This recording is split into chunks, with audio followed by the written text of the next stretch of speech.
Good evening, everyone, and a very warm welcome this evening for what I'm sure is going to be a wonderful lecture. Tonight's event is, as many of you know, one of the 50 or so events taking place across the Northeast as part of the GeNErosity Festival of Philanthropy.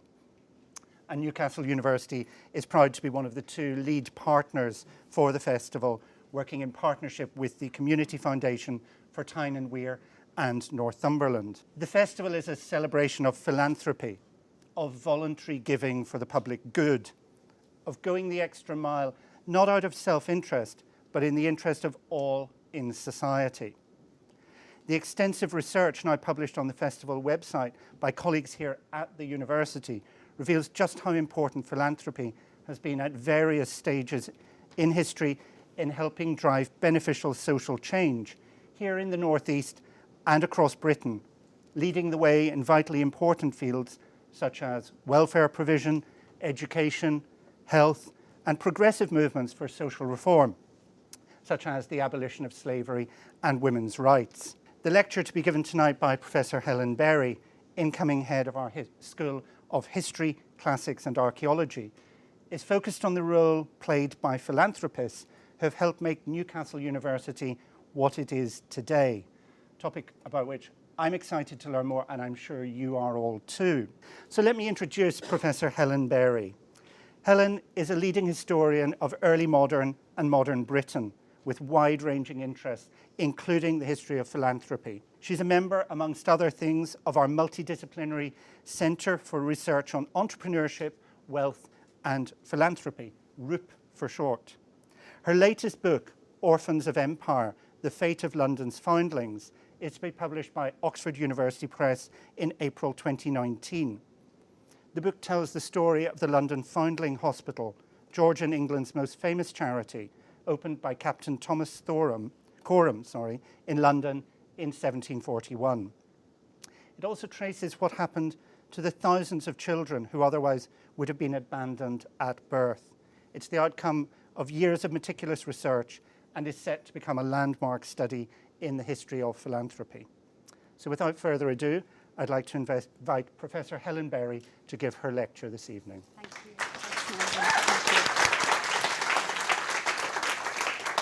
Thank you, Nigel. Well, good evening, everyone, and thank you so much for taking the trouble to come along on this dark, rainy November night. Thank you also to Professor Charles Harvey for doing me the honour of inviting me to give this lecture. Since all good historians divulge their sources of evidence, I'm particularly indebted to Dr. Mike Price for assistance with research, Vesela Haratsinova for preparing the visual material for today's presentation, and to Professor Norman McCord, whose remarkable book, Newcastle University, Past, Present and Future, contributed greatly to the content of my lecture. My valued colleague, Dr. Joan Allen, has also been of inestimable help and advice. Thank you, Joan. It's been my privilege to spend the past 18 years working here at Newcastle University, first as a lecturer in history and now Professor of British History. My specialism is the history of Britain in a global context, from the age of Shakespeare to the age of Queen Victoria. And my most recent book, which you can see on the screen in front of you, Orphans of Empire, available in all good bookshops from April next year, is out with Oxford University Press. And as Nigel kindly said, it's about children who were saved for the nation by philanthropy. So this has been a marvellous opportunity for me to find out more about the deep history and connections between Newcastle University and the philanthropists who shaped it. My office is right here, just a floor below, in the Armstrong Building, and was spectacularly renovated during Professor Harvey's time as Pro-Vice-Chancellor for the Faculty of Humanities and Social Sciences. My daily working life has therefore been framed by philanthropic benevolence, as has my means of earning a living. I even got married several years ago in Jesmond Dean House, which, as many of you know, has close associations with Lord Armstrong. So I feel in some respects irredeemably drawn to the subject of how the great philanthropists of our region, past and present, have shaped its educational, scientific and cultural life. And I'm aware that I'm in the presence of a really interesting mix of people this evening, including many distinguished guests, present-day benefactors and philanthropists who've done a great deal to further the mission of Newcastle University and who are co-creating with us the vision of what a 21st century university might be. I hope in this lecture to provide something of an outline of how Newcastle University came into existence, how from the very outset the colleges which went into making Newcastle University were designed and nurtured by the ingenuity and investment of remarkable philanthropists. This is, as I'm sure you will agree, a monumental task in a 50-minute lecture. Many of you will have particular philanthropists in mind from our region who are dear to your heart as inspirational figures. So I only hope I'll mention them, and if I don't, it will provide for a very animated discussion over drinks afterwards. So I've divided my lecture into 5 mini episodes, a box set, if you wish. In the first, The Origins of a Civic University, I look at the period 1834 to 1914 and the genesis of a bold new idea to break with the tradition of the ancient universities and found a seat of learning in Newcastle that would focus on technical skills and address the public health concerns of the day. In the next episode, The Inclusivity of Subscription Philanthropy, I shall illustrate how something called subscription philanthropy provided the opportunity for a remarkably wide range of people to engage in public life, and the creation of what became Newcastle University. We shall then be moving forward in time to consider the post-World War I era, when capricious philanthropy, as I've called it, rubbed up against the need for structure and institutional change. We shall then look in the next episode at the period between the 1950s and the 1990s, during which time the University of Newcastle broke away from the University of Durham and was given its Royal Charter, and which was a period of philanthropic consolidation for our university. And then in the final episode on the 21st century, I shall give some examples of Newcastle University's current and exciting phase of endowment and expansion. But I'd like to start with a bit of time travel, going right back to my specialist period, the Georgians. If you think the late 18th and 19th centuries are somewhat irrelevant, consider how several prestigious universities in the UK are at present engaged in a fierce debate about how the sources of their philanthropic founders' money, where they came from, where the sources of the founders' money came from. I don't know whether you're familiar with this debate, but in the case of Glasgow University, their founders' bequest came from sugar, tobacco and cotton grown by African slaves, endowments which amounted up to today's equivalent of £200 million. Glasgow has gone so far recently as to introduce a reparative justice programme, according to the Times Higher Education supplement this September. And they've founded, among other things, a new centre for slavery studies. So I think we need to acknowledge that Newcastle University's historic and present-day endowments, as with all universities, do not operate in a value-neutral context. The history of commerce and labour within the British Empire, including the inner empire of the northeast of England, is entangled with slavery and inequality and can be deeply problematic. To give just one example, the figure of Lord Armstrong features prominently in my lecture this evening. His fortune was made in supplying ships and armaments for imperial warfare. In the realm of philanthropy, the question of ethics is never far behind and requires us to dig deep into our history, to become at least aware of the political issues involved as a starting point for further reflection and discussion. And then, indeed, action. So let's think then about episode 1, the origins of a civic university. Throughout the 1700s, the economy of England began to take off, particularly in the last quarter of the century after 1775, the era which is credited as the beginning of the so-called Industrial Revolution. Coal mining, which had been present in our region since before the days of Oliver Cromwell, started to change in terms of size and scale, with the invention of new technologies for deep shaft mining, steam-powered pumps to keep mines free of water, and lamps that allowed the hewers to work underground for prolonged periods of time. The wooden wagonways that took the coal from pit heads to the waiting keel boats that flanked the River Tyne were the forerunners of the modern railway, which was invented, of course, in our region. The distinguished roll call of inventors, engineers and speculators who made the North East a world centre for innovation and industry is indeed long. To give just one example, many of you will have visited the world's first steam train, Stephenson's rocket. Did anyone go and see that while it was here in the Discovery Museum, returned home as part of the Great Exhibition of the North? The Industrial Revolution, as is well known, brought huge changes to the economy and society of our region, and indeed the nation, and indeed the world. At the time of the first ever national census of 1801, the population of Newcastle was growing rapidly. One of the several industrial towns of the north, Manchester, Sheffield, Leeds and Liverpool, that were rising quickly up the league table of English towns in terms of size and economic importance. In the 1801 census, there were found to be 28,000 people living in Newcastle. The citizens of Newcastle were so dismayed that the population of Sunderland was calculated to be bigger that they demanded a recount. By 1851, the population of Newcastle had grown to 88,000, and this in turn brought all of the problems of urban congestion, poor housing and the social ills that attended it, including poor sanitation and disease. By the mid-Victorian period, Newcastle had developed some of the worst slums in England, with high rates of infant mortality, epidemic diseases and low life expectancy in the poorest neighbourhoods. Irish immigrant communities who had fled the potato famine of the 1840s found new hazards as they sought work as dockers and construction workers. People migrated to urban areas for work and were having larger families, leading to population increase, even though there were high rates of infant mortality and morbidity. So the demand for scientific knowledge, engineering and technology grew out of Newcastle's various industries, most notably coal mining, shipbuilding and chemical manufacture. And the rate of rapid urbanisation brought social and public health problems that required urgent attention, for which unreformed local and national government institutions were ill prepared. Building on a long tradition of Christian charity, humanitarian concern and paternalistic benevolence, it was philanthropists who were often the first to step in and address the need for education, training and welfare reform.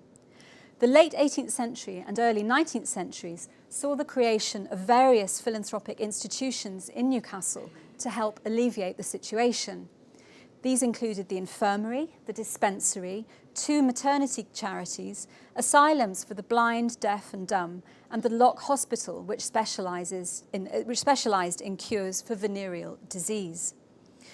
Newcastle's Literary and Philosophical Society, known of course to many of you today as the Litton Phil, was founded in 1793 and spawned societies for the study of archaeology and natural history. By 1824, the Mechanics' Institute had accumulated a library of 8,000 books. The North of England Institute of Mining and Mechanical Engineers was founded in 1852 to bring together coal owners and colliery managers to study technical matters associated with mining. When it came to addressing the public health crisis among the urban poor, the idea for a medical school in Newcastle was first mooted by Thomas Greenhow. In 1831, at the Litton Phil, he read his far from brief proposal on, quote, the expediency of establishing in Newcastle an academical institution of the nature of a college or university for the promotion of literature and science, more especially among the middle classes of the community, briefly considered. Among his reasons for suggesting that a seat of medical learning should be established in Newcastle was that Oxford and Cambridge were just for the rich, and London was, quote, the last place where a prudent father would entrust a youth. Greenhow even commissioned some fine drawings for a university building. He was a visionary rather than a practical person, however, and the project fell to Sir John Fife, later Mayor of Newcastle, to deliver. Fife has been described as a man of awesome energy and obsessional punctuality and imperturbable self-confidence. Newcastle University has its origins then in the Newcastle upon Tyne School of Medicine and Surgery, which was established by Sir John and 5 of his colleagues in October 1834. They provided basic lectures and practical demonstrations to around 26 students from Surgeons' Hall in the Manors area of the town. An early student was John Snow, who was famous for his work on the transmission of cholera and the administering of chloroform to Queen Victoria at the birth of two of her children. In order to raise money for the new School of Medicine, the founders turned to a well-known formula, which we'll be hearing more about shortly, called subscription philanthropy. They made a public appeal through local newspapers for funds to support their work. I'll just chip in here and say, Newcastle had a prodigiously early newspaper trade, going right back to the early 1700s. So, of course, those well-established circulation of newsprint made it possible to advertise widely and to raise subscriptions and donations in that way.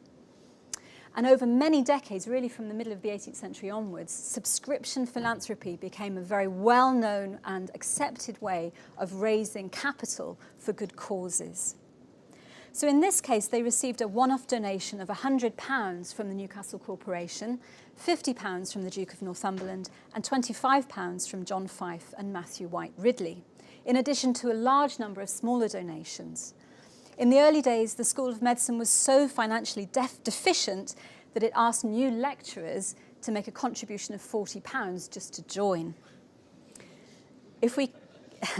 If we compare it to other parts of England at this time, the character of elite society in Georgian and Victorian Newcastle was particularly closed and hierarchical, with a relatively small number of gentry families and a close-knit group of guildsmen and merchant adventurers whose families had controlled the town for generations. In this context, among the aspirational members of the medical profession, there was considerable jostling for prestige and patronage. So much so that in June 1851, following a dispute among the teaching staff, the school actually split into two rival institutions.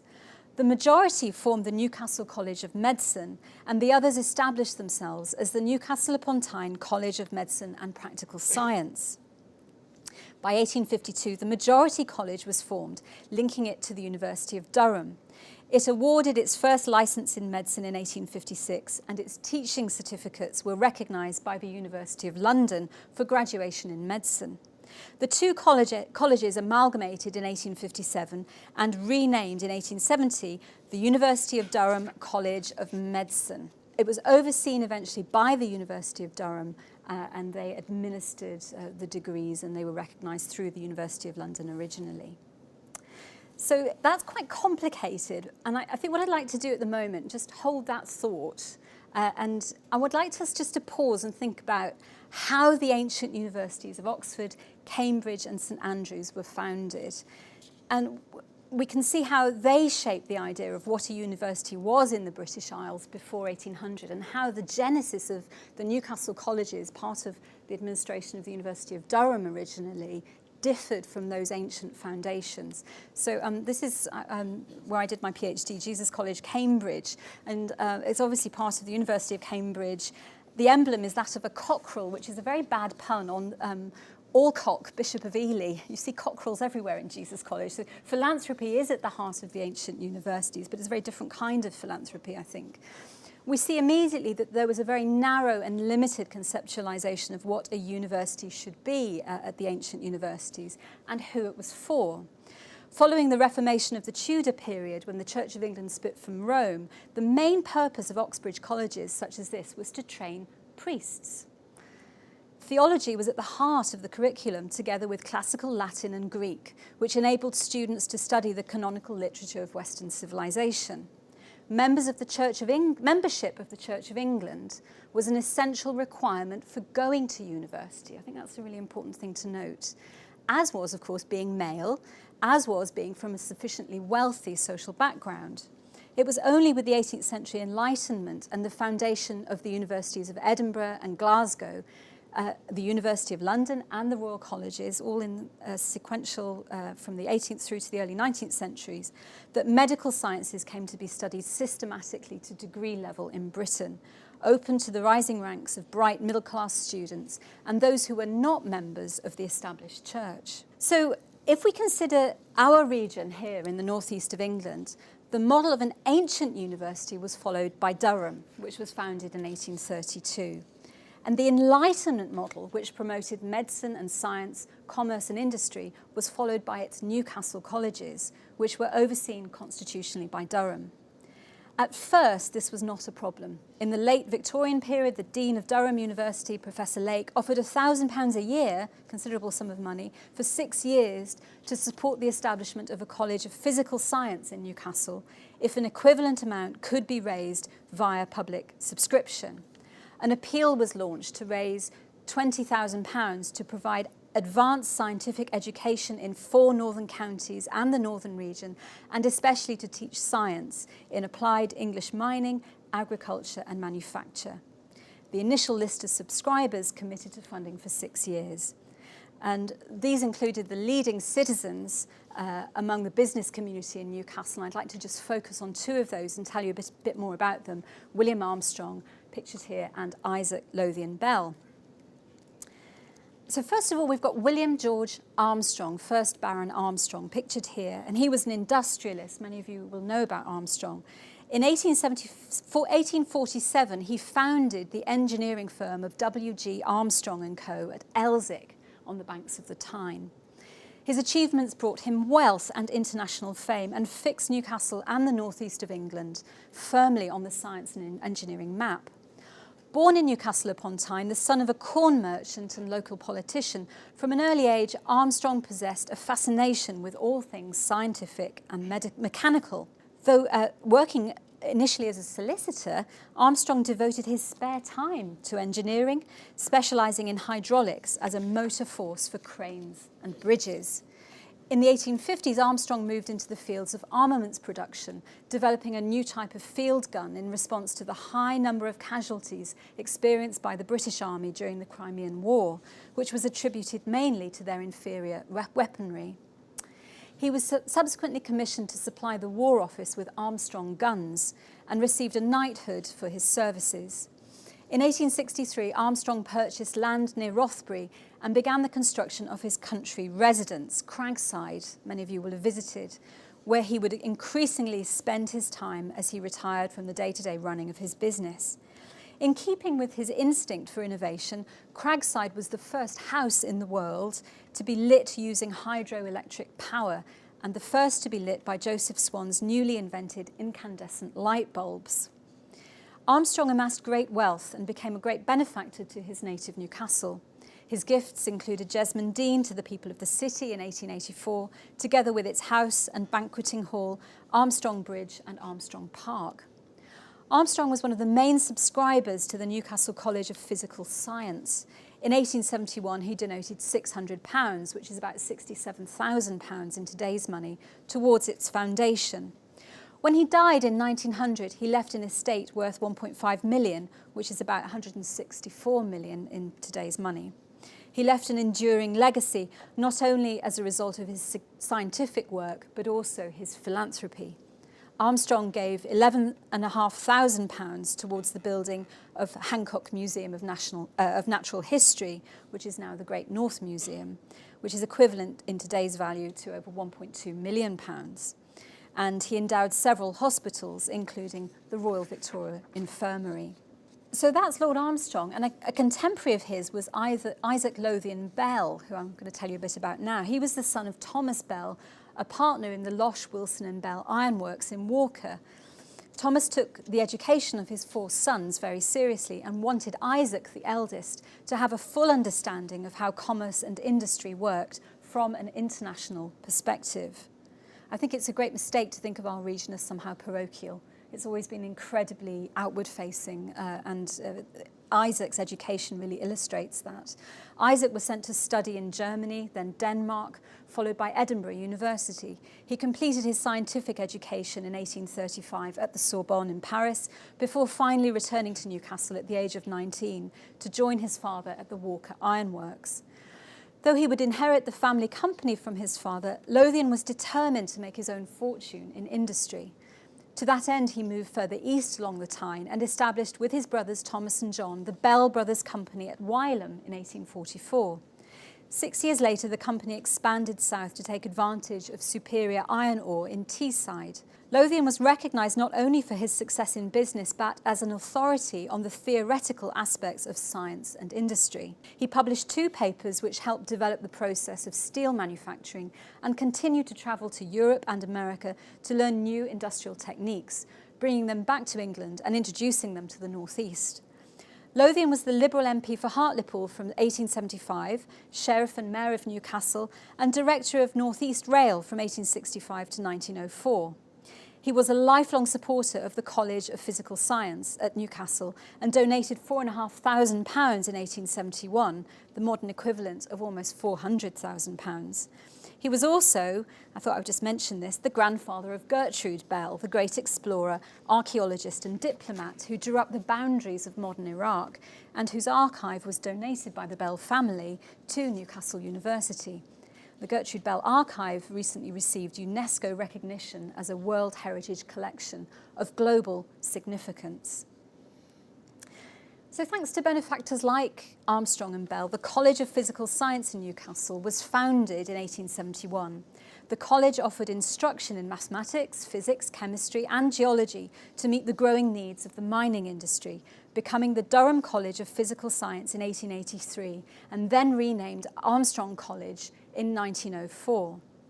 In 1909, Armstrong College and the medical school were formally constituted as a separate division of the University of Durham, which consisted of two divisions, and there's the diagram I was referring to. It consisted of two divisions, Durham and Newcastle, on different sites. The Newcastle Division was now responsible for teaching a full range of subjects in the faculties of medicine, arts and science, which also included agriculture and engineering. So, and of course the Cross of St Cuthbert is there on Newcastle University's crest even today, so this is why. It's originally the same foundation, same as Durham.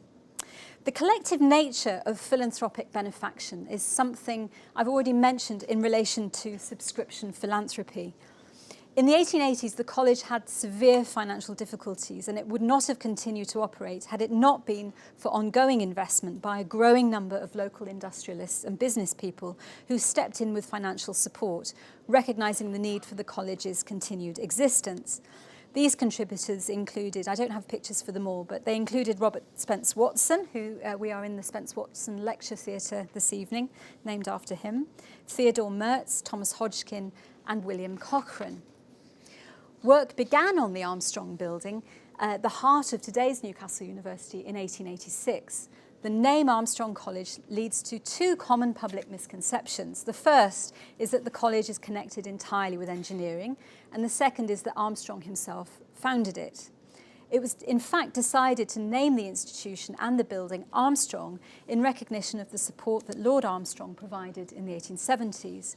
Given the considerable support of many generous benefactors, it could equally have been named Mertz, Watson or Hodgkin College. It was built on land originally known as Lax's Gardens when it was purchased for £16,000 in 1894. The land is now centred on the quadrangle. However, the subscription wasn't overwhelmingly successful at first, and the university had to obtain a very large mortgage. Fortunately, one of the generous subscribers was Theodore Mertz, who stepped in with an offer to back the mortgage with his personal assets. So I'm going to tell you a little bit more about this gentleman, Dr. John Theodore Mertz, chemist, historian and industrialist. He was a naturalised Briton of German origin. He married Alice May Richardson and in doing so became a member of the influential Tyneside Quaker network. The Richardsons had extensive business interests, including tanning, banking, chemical production and shipbuilding, and played a leading role in many of the region's social and political reform movements of the era. In 1881, together with William Armstrong, Joseph Swan and Robert Spence Watson, he founded the Swan Electric Light Company, which had a factory in Benwell, before establishing the Newcastle-upon-Tyne Electricity Supply Company in 1889, of which he was vice president. Mertz served as a member of the Council of the College of Physical Science in the 1880s. In 1909, he donated his mathematical library to the university, containing over 1,000 volumes. And in 1919, he donated a second, much larger library, containing approximately 3,000 books covering the arts and the humanities. He had collected these works over many years while writing A History of European Thought in the 19th century, which was published in a series of volumes between 1896 and 1914. I do wonder what these energetic Victorians would have done if they'd had computers. They just had the most amazing energy. Mertz had two sons, Charles and Norbert, and a daughter, Teresa. Charles notably became the premier electrical engineer of the first half of the 20th century. He famously wrote a paper called Power Station Design, which became the blueprint for future large-scale power stations across the world. I think he would have been very interested, Charles Mertz, in our new Urban Sciences building, which has won numerous awards and is, I'm reliably informed, actually a power station, that building, which is a net generator of energy for Newcastle, the city. So Newcastle University named the building, which currently houses the School of Engineering, in honour of the contribution of the Mertz family to the region, which included John's daughter Teresa, who was heavily involved in philanthropy, inspired by her Quaker background. She was the secretary to the Charity Organisation Society in Newcastle and was one of the region's most prominent suffragettes. She became a JP in 1921 and contributed to the establishment of the Tyneside Council of Social Services in 1929. And the Mertz building was opened in 1961 at a cost of almost £1,200,000, huge amount of money in 1961, and originally housed 13 departments. So I think it's safe to say that today the Armstrong Building is the most iconic on campus. The Jubilee Tower, which you will have walked past, was built with surplus funds raised from an exhibition held nearby on the town moor to mark Queen Victoria's Jubilee in 1887. The northwest front, forming the main entrance, was completed in 1906 and features two stone figures to represent science and the arts. And in 1906 it was opened by King Edward VII, who gave permission to call the Great Hall King's Hall, which, as you may know, is where we hold our main graduation ceremonies, concerts and receptions today. I'd like to say a little bit about the inclusivity of subscription philanthropy. So we've looked at the medical school and the College of Physical Science that were the foundational institutions of Newcastle University, and how they adopted this form of subscription philanthropy that was open to anyone really to subscribe. It was collective in nature and provided, of course, that an individual subscriber had sufficient funds, he or indeed she could participate in the educational mission of the colleges that were being established in Newcastle. And this was really quite different from the philanthropic endowment of the ancient universities prior to the 19th century, which were exclusively Anglican and limited in terms of social status, and indeed it was rather masculine in character. The receptiveness of North East society to enterprise and philanthropy had long enabled religious nonconformists to participate in civic life in Newcastle. Unitarians, for example, who in many quarters were unpopular with both Catholics and Protestants for their theological denial of the Holy Trinity, were among prominent members of the Newcastle Litton Phil. And if we take the example of Sir Joseph Whitwell Pease on the left there, Pease's father was a Quaker industrialist and railway pioneer. He inherited the directorship of wool and cotton mill businesses, Henry Pease and Company, the family bank, J&JW Pease, his Middlesbrough estate, the locomotive manufacturers Robert Stevenson & Co., and the North Eastern Railway, of which he became chairman. These businesses generated vast wealth for the Pease family. Sir Joseph was a JP, president for the Society for the Suppression of the Opium Trade, and a prominent campaigner against capital punishment. At the 1885 general election, he was elected MP for Barnard Castle, which he held until his death in 1903. And Prime Minister Gladstone made him a baronet, which was the first time this honour had been given to a Quaker. So they were great philanthropists, the Pease family, and they actually believed themselves in living frugally, using their money to improve the conditions of their local community. Sir Joseph was one of the original subscribers to the foundation that became the College of Physical Sciences at Newcastle. Another Quaker philanthropist, Robert Spence Watson, was born into a Gateshead Quaker family in 1837. His father was a solicitor who'd been secretary of the Anti-Corn Law League, which aimed to promote free trade and alleviate urban poverty. Robert's philanthropy included some monetary gifts, including donations to found the College of Physical Science at Newcastle, but his real impact was the time and passion he provided so many causes over his lifetime. In 1871, he was elected to Newcastle's first school board and later became chairman of the Newcastle Royal Grammar School. So he was involved in all stages of education, from primary right through to undergraduate level. And indeed, a claim could be made that he was responsible for founding both directly and indirectly the structure of education in Newcastle in the late 19th century. And it's interesting that this subscription philanthropy opens up to civic life areas of public participation to people who in other areas were often excluded, and that of course included women.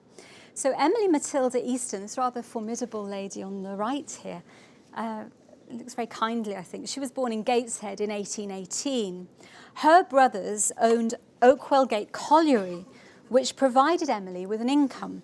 Oakwell Gate was a pit near the present-day Sage, Gateshead, and was one of several managed by the Easton family. When another of her brothers died in 1880, Emily inherited West Leighton Manor in North Yorkshire, and she moved there with her sister Emily. Emily never married, and after her sister died in 1883, she mostly lived a solitary life in Leighton Manor. She died on Christmas Day in 1913. And just to give you some sense of the international attention that this lady drew, she died in 1913, but by February 1914, news of her death had spread so far as the United States, and the New York Times published an obituary specifying that her gross worth from her coal mining interests was nearly £1.1 million. In the Northeast, Emily ought to be remembered for the generosity by which she distributed her wealth, although, like many notable women in history, her story has more or less disappeared from public view. So she set up a benefaction, a trust during her lifetime, which was used to distribute financial support to unmarried elderly women. The trust continues today and now provides two funds, one for the Diocese of Durham and Newcastle, the other operates nationally. She was particularly interested in providing funds for education, and she gave £10,000 to the Newcastle College of Medicine and £5,000 to Armstrong College. The latter was used to build accommodation for 40 women students. So by the turn of the 20th century, Newcastle was known as one of the world's great cities, as it had been a linchpin of the creation of the industrialised world. By the year 1900, the boundaries of the borough of Newcastle had expanded and the population had risen to over 220,000 people. St James's Park expanded to accommodate crowds of up to 55,000 at home games. It was extraordinary, with the promotion of Newcastle United to the First Division for the first time. During World War I, which has been much in our minds this month in commemoration of the centenary of the armistice, Armstrong College was requisitioned as a military hospital. Under the 1908 University of Durham Act, the two divisions, Durham and Newcastle, continued to operate. By the early 1900s, a range of liberal arts and humanities subjects were also offered at Armstrong College, including classics, history, fine art, languages and geography. From the outset, those who supported the Newcastle colleges recognised that education was more than just instrumental. It's interesting to me how many of the philanthropists who supported the Newcastle colleges were very wide-ranging in their approach to education, and by their own interests, pursuits and endowments sought to break down the barriers between traditional academic disciplines and innovative science and technological knowledge. Newcastle's philanthropic backers included medics and scientists who endowed the arts and humanities, and engineers who took an interest in creative practice. By 1911, the foundation stone was laid by Dr. John Simpson Bell for the King Edward VII School of Art. This building owes its existence to Dr. Bell, a mining engineer who is said to have deposited the £10,000 to construct it quickly, so much so that it accrued enough interest for there to be an endowment which would fund scholarships in fine art. It was opened in 1912, and in 1917 Richard Hatton became its first director, remaining in post until his death in 1926. The benefits of philanthropic giving can be long-term, with a legacy unforeseen perhaps by the donor. Today, fine art and creative arts at Newcastle University consistently rank among the top 10 in the country and are internationally recognised as world-leading. Another polymath philanthropist was Frederick Pybus, a pioneering medical practitioner researcher who contributed to knowledge on paediatric conditions, cancer, orthopaedics, and the principles of organ transplantation. Over the course of his life, he amassed a huge collection of about 2,000 rare and valuable books and manuscripts. The collection is considered one of the most valuable collections on medical history in the world.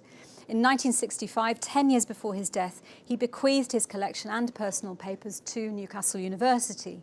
The Pybus bequest is an example of a particular type of philanthropy. Gifting prized cultural possessions is foundational to many of the world's greatest cultural institutions like museums and art galleries that serve as magnets for philanthropy. What would now be called, nowadays be called the student experience has benefited immeasurably over the decades by the philanthropic generosity of those who've endowed the university and its facilities. Looking back to the austere years of economic crisis during the 1920s and 30s, there was Sir Cecil Cochran, former MP for South Shields, whose donation of 20 acres of land became known as Cochran Park in Heaton. It remains Newcastle University's principal competitive venue for football, rugby and cricket. Cochran also donated monies to build the Students' Union in 1925. The sun is always shining over the Students' Union, a gift which was given anonymously at the time. This fine home for Newcastle University Students' Union is now a Grade 2 listed building and has hosted generations of student activities, countless pints of beer consumption and many worthy activities from charity fundraisers to showcasing breakthrough bands, also I'm told. Another philanthropist who greatly improved the living conditions of students was George E. Henderson, a public utilities owner who donated many gifts, including the pavilion at Cochran Park. In 1929, he commissioned the construction of Henderson Hall, which was gifted to what became Newcastle University in 1932 to provide a residential retreat for students away from the town centre at a cost of £300,000. It was first known as New Hall because, like many philanthropists, Mr. Henderson preferred anonymity. Taking into account the difficult economic times of the 1930s, this was a considerable donation. Also in the 1930s, an unexpected crisis in the College of Medicine, there's a bit of a theme here, provoked major changes at Newcastle and the creation of what became King's College. There's the original emblem of King's College. A confrontation between what the university's biographer, Professor Norman MacCord, calls two strong-minded individuals over internal financial proposals escalated into a row that involved colleges, external bodies such as the General Medical Council, litigation and a huge amount of scandalous newsprint. This episode is sometimes referred to as the Hutchins Affair, after the main protagonist, a professor of comparative pathology and bacteriology and recipient of the Military Cross during the Boer War, who refused to accept cuts to his department in Armstrong College in the face of the rising young bucks who had new power bases at the RVI. Up until that point, philanthropic piecemeal, or what might be called capricious growth, more than planned state-funded expansion, had arguably characterised the evolution of the schools and colleges that eventually became our university. And I've seen this pattern repeatedly from my own research on the history of different philanthropic institutions, both educational and in the wider sphere of public welfare. In the early days, the vision of one person or a small group can get things done effectively. But as the scale of an enterprise grows, it reaches the point where it can no longer flex sufficiently to accommodate the conflicts that always arise between early pioneers of a philanthropic project. This is a rather elaborate way of saying people are people, and even those who seek to do good can often have monumental fallings out, often ultimately with very beneficial, if unforeseen, consequences. Without an end of this particular conflict in sight, a royal commission in 1934 recommended the merger of the two colleges. The Newcastle colleges duly merged to form King's College in 1937. A rector was appointed with the warden of the Durham colleges in the university's vice-chancellorship, with Lord Eustace Percy the first to occupy this position. And a similar set of governance issues, just to move the story forward, and problems came to the fore in the early 1960s when the growth of the Newcastle Division of the federal Durham University led to what has been politely termed tensions within the structure. On the 1st of August 1963, an Act of Parliament separated the two institutions, creating the University of Newcastle upon Tyne. Thus, from 1963, the University of Newcastle upon Tyne, still technically Newcastle University's name under Royal Charter, was created, and the institution entered into a half-century of what might be called consolidation, of identity, resources and ambition that was no less philanthropic, as I shall argue, than in preceding generations. So let's move the story forward into the 1950s and 60s and then up until the 1990s. During the post-war period, philanthropic investment in Newcastle University was not foundational in the sense that gifts were not used to build new schools particularly, but to expand existing provision and develop the campus. Gifts during this period tended to further specific academic and scientific objectives. One of the most remarkable stories from this period is of a local businessman from the post-war period in the northeast, Lionel Jacobson.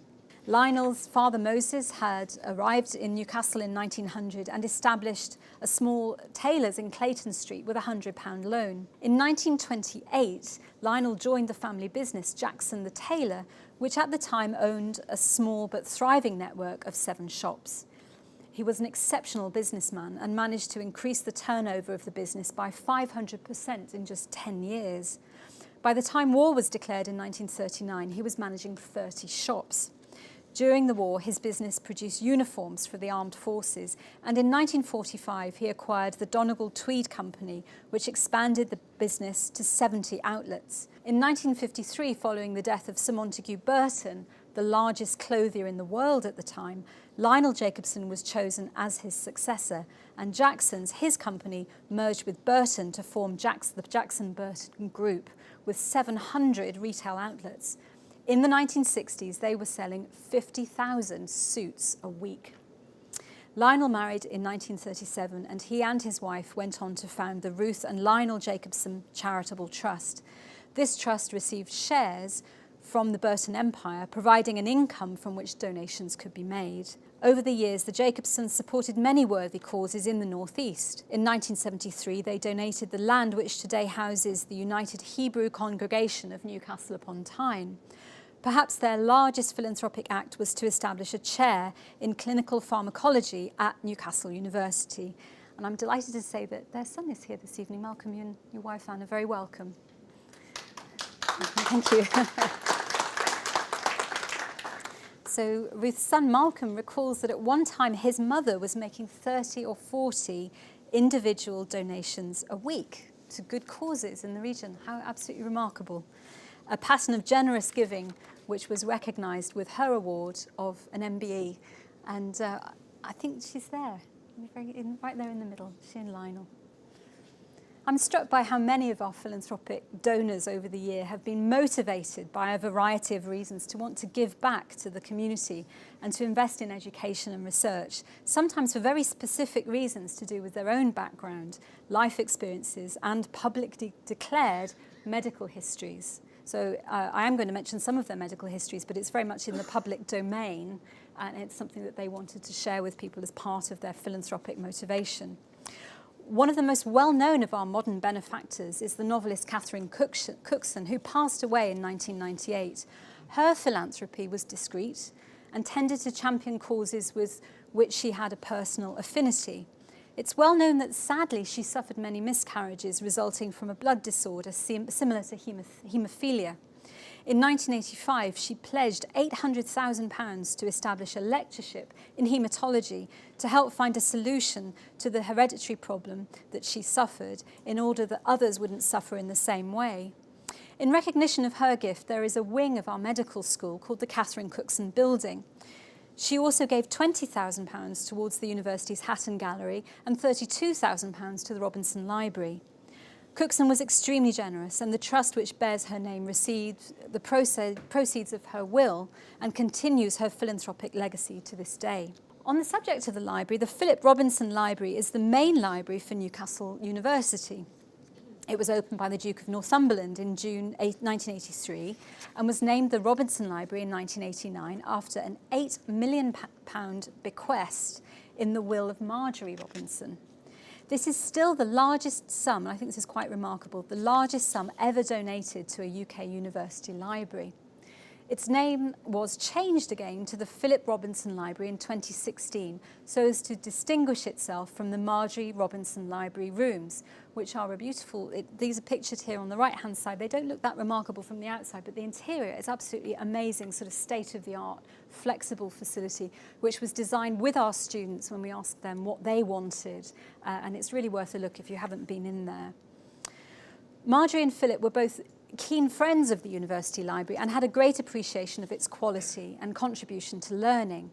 Married in 1938, the Robinsons were antiquarian booksellers, and although they lived in London for most of the period during and after World War II, they were very attached to the North East.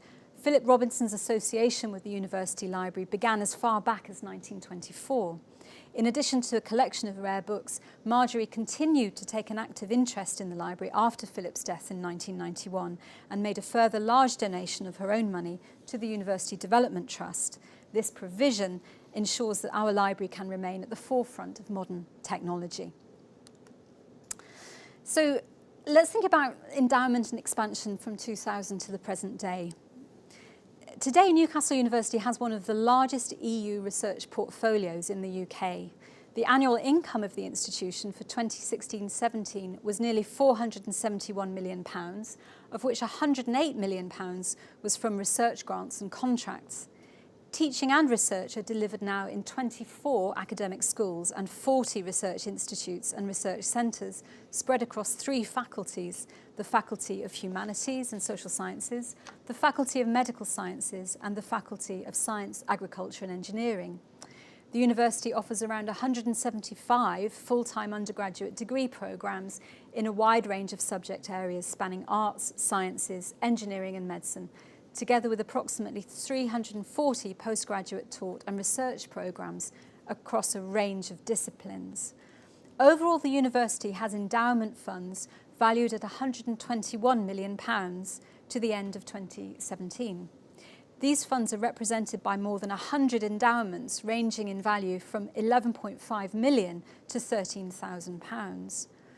Overall, Newcastle ranks high among UK universities for endowments. We're around 10th in the UK in the number of endowments that we have and their value. A fantastic example of how philanthropy has relieved the suffering of, in particular, cancer sufferers in our region is through the university's Future Fund campaign. Launched in July 2014, it has exceeded its target of raising £5.5 million to build a state-of-the-art research centre for tackling childhood cancer. A huge boost to this campaign was made by Dame Margaret Barber, one of the North East's most successful business people, who in the launch year made a donation of £2 million. The Great North Children's Hospital at the RVI and its specialist paediatric oncology unit is now one of the largest in the UK, offering more services than any other children's hospital outside of London. Newcastle University remains at the forefront of groundbreaking medical research. The Sir Bobby Robson Cancer Trials Research Centre, supported by a gift from the late Sir Bobby Robson. Now, I'm aware that I've got some international colleagues here tonight who might not know who he was, and sort of footballing legend from our region. You asked local people about Sir Bobby, and he was held with great affection by people in this city. In 2005, Sir Bobby opened a £10 million state-of-the-art Paul O'Gorman building, which was jointly funded by Cancer Research UK, Children with Cancer UK, and the HEFCE Strategic Research Initiative. It's just one example of the transformative capacity of collaborative working with large national funders. Another is that in 2015, the medical school received £15 million from the Wolfson Foundation to further biomedical research. So I'd like to give you another, I think, a remarkable story about contemporary philanthropy. Sir William Leach, pictured here, was a house builder who built a multi-million-pound property business from just £50, which was a loan in 1932. It's the equivalent to about £3,200 today. He acquired farmland in the Cramlington area of North Tyneside with the objective of building affordable housing on it. As a result of his modest upbringing, he wanted to provide affordable housing for those sections of society with whom he felt an affinity and who had never before contemplated owning their own home. In 1955, he set aside 100,000 shares in the business, representing approximately 50% of the equity, to a trust with the intention of supporting 5 Christian charities in perpetuity. In 1960, he established 2 charitable trusts, the William Leach Investment Trust and the William Leach Foundation. And then in 1972, he established a third, the William Leach Property Trust. Today, the endowments of these 3 charities are worth in excess of £60 million. The William Leach charities have supported the university generously, particularly in medical research. He has vested endowments in 8 funds held by the university's development trusts. These include chairs in biomedical science, renal transplantation, ageing and chronic disease, neuroscience, musculoskeletal disorders, immunology, primary care, and bioengineering. Today, between them, these funds are valued at in excess of £7.5 million, supporting groundbreaking research at the university for the benefit of everyone. In recognition of these gifts, there is a wing of the medical school called the Leach Building.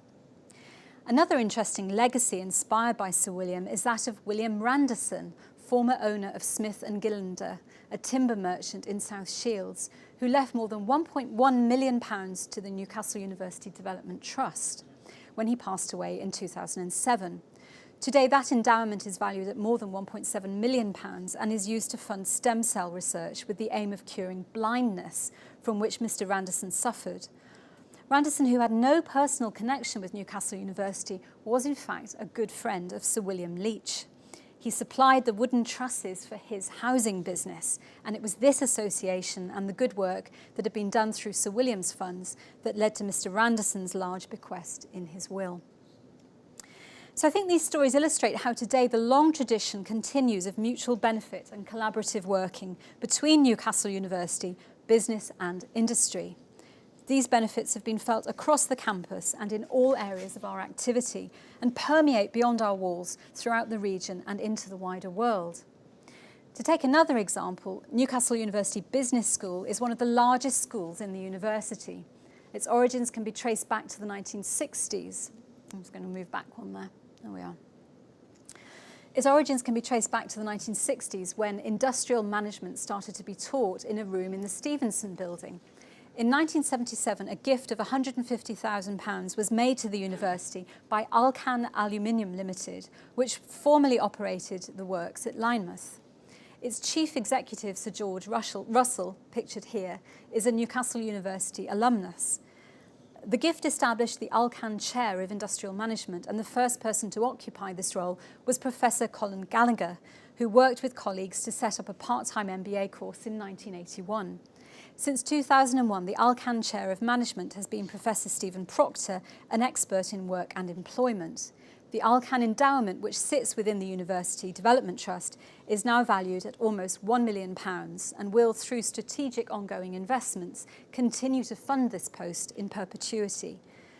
Newcastle University's MBA course now has secured triple accreditation, recognised worldwide as one of the most highly esteemed programmes. And another gentleman pictured here is David Goldman. Following his death in 1999, the Goldman family established a charitable foundation to celebrate his life and passions in perpetuity. As part of this vision in 2001, the family made a large endowment gift to Newcastle University Business School to fund 2 professorships. The David Goldman Chair of Innovation and Enterprise is currently held by Professor Savas Papagiannadis, an expert in digital innovation. The endowment also funds a visiting Professor of Innovation and Enterprise, which is currently held by Professor Alison Shaw, the founder of North East Futures, a university technical college supported by the University of Sunderland. So I mentioned that philanthropic generosity not only founded, but has transformed research and education across all of our faculties in the university in the present day. Finally, and this really is breaking news, a recent benefactor to Newcastle University is Sir Terry Farrell, pictured here, a multi-award-winning architect and alumnus who graduated in 1961. Sir Terry is renowned for his postmodern architecture. He designed the famous MI6 building on the Thames, as well as Charing Cross Station. He extended the Great North Museum and the KK 100 in Shenzhen in China, which is the tallest building ever designed by a British architect. This year, he's given £1 million to Newcastle University to establish the Farrell Centre, which will house a major new architectural exhibition, an urban room and a start-up space for recent graduates. He's also donated his personal archive to the university for the benefit of the next generation of aspiring architects. So that's really wonderful and something to celebrate. So today then, Newcastle University is a successful and forward-looking civic university which has deep roots in the best tradition of the great civic universities here in the UK. In Newcastle, we have a very deep sense of place and a fierce local pride in the heritage and achievements of our region's people, forged over many centuries of hard work, industry and inventiveness.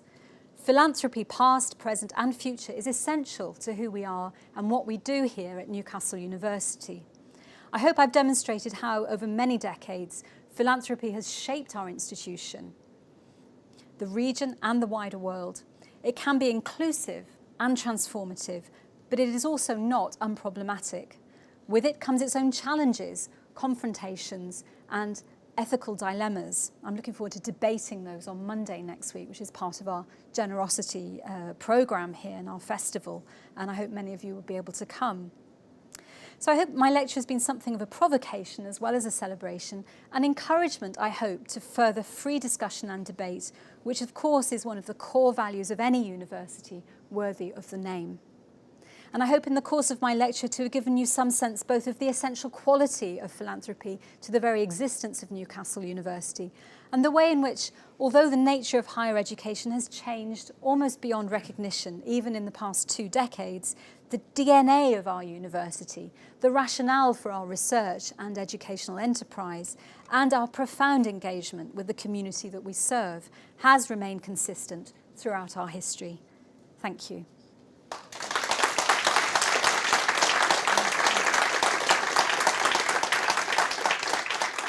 I've learned a lot from it and will never walk around the campus in quite the same way ever again. So we do have some time for questions if anyone would like to follow up on any of the points that Helen has made in her lecture this evening. James Tooley, Education. Yeah, absolutely fantastic lecture, Mary, and really eye-opening. And I think my main takeaway from my own work is just, it shows in a sense the dishonesty or the absurdity of describing a university like Newcastle as a public university. I mean, it has its roots very much in the private sector, private philanthropy. But you gave some tantalizing mentions of, when you talked about Robert Spence Watson, Sir Joseph, Pease, Dr. Theodore Mertz, they were all Quakers, you mentioned in passing, and then Sir William Leach was a Christian. I'm just intrigued with the role of Quakerism in particular in the philanthropic background of this university, but also other faith as well. Yeah. Well, it's a really interesting question. I've reflected about this quite a lot myself in my work on historical philanthropy, really going back to the 18th century and the history of nonconformist religion as well. And of course, Quakers believed in reinvesting their profits in doing good rather than living a luxurious lifestyle. You can probe that quite deeply, and I guess the great book on this is Max Weber's Protestant Ethic and the Spirit of Capitalism, which sets out that intellectual landscape of why is it that in northern European countries you get this kind of work ethic emerging that then translates to the States, that is about making money so that you can do things with it rather than living in luxury. So I think that's definitely a thread running through this. But people's motivations are very complicated, and I hope I've teased out some of the very multifarious layers to this. There's not a single cause at all. But you're right, it's there for sure. And the whole question of that private-public investment and how these institutions grow, it's a very hotly contested subject, as you know. So I've tried to set this out in as fair a way I can, but of course this is something that people debate and discuss about the proper role of philanthropy in vis-à-vis the state. But it's much to discuss further there, I think. Hello, I'm Mark Pearce from the Community Foundation. Fascinating talk. I was just wondering, with the transition towards less philanthropic and more state funding, what you feel we gained and what we lost? Ooh. There's something about early stage development of philanthropic projects that is tremendously free. One person's vision or a small group of people's vision, and they are free to do what they want, and there doesn't tend to be a great deal of accountability. And it's when organisations grow to a certain size and the state gets involved that often tensions arise, because one person's vision is rather different from running things by committee and then having the government muscling in and regulating. And it's probably safest for me to stick to the Foundling Hospital, which is the thing I know best, but that's a pattern that repeats itself in other areas as well, like orphanages and hospitals and educational establishments. So I think developmentally that's definitely a model. And I think so the benefit of early stage philanthropy is that people can be terribly free to do what they want in a very unaccountable way with their own resources. What is lost at a later stage is perhaps that sense of can do. But what is gained is a sense perhaps of accountability, actually. And the trouble with early stage philanthropy is that lack of accountability. People are at the whim then of whatever the person with the resources says that they have to do, and they're not really accountable to anyone or answerable to anyone. Thank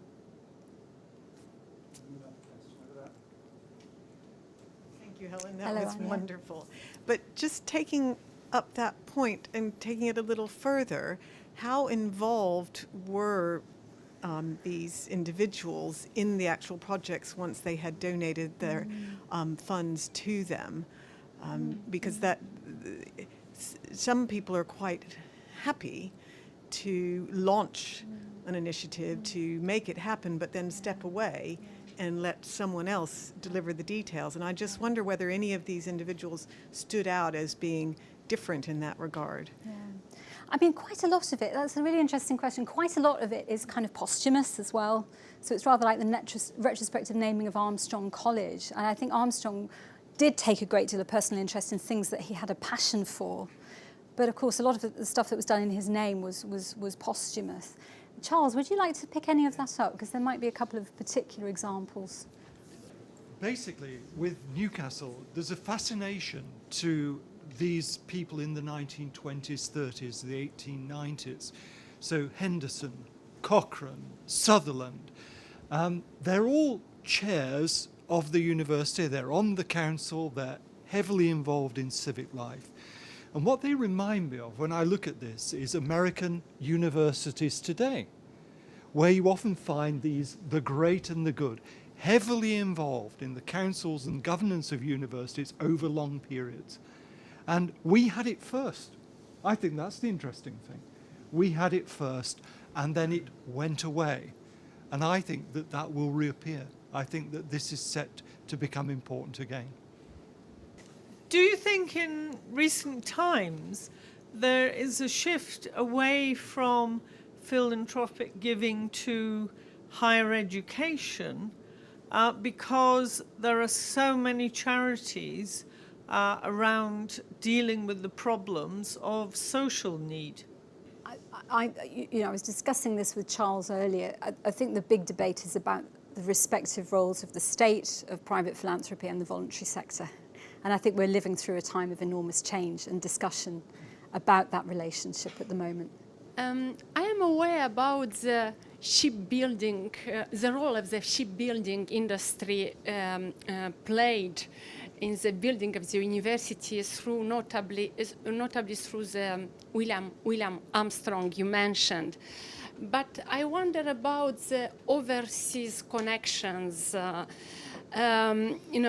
also played a role. For example, did this status or role of Newcastle as a port city bring donors from, for example, Denmark, Belgium, and even beyond the Atlantic? That's such because there was all of them was Brits. So I was wondering if this overseas connections is special role of Newcastle as a port city. Yeah. You know, That's such an interesting question, and I think one of the things I tried to highlight was how very outward-facing. I was amazed that the New York Times would pick up on the notification of wills about whose fortunes in the coal mining areas in the northeast were being left and where they were being donated, and also the educational networks. Now, in terms of direct philanthropy, I can't answer you directly, but it's clear to me that quite a few of the donors in the early 20th century were actually refugees from continental Europe, and many of them are Jewish, and felt that giving back was about honouring the fact that they'd been given a place of safety. So that is a pattern. Can I ask you to thank her very warmly one last time?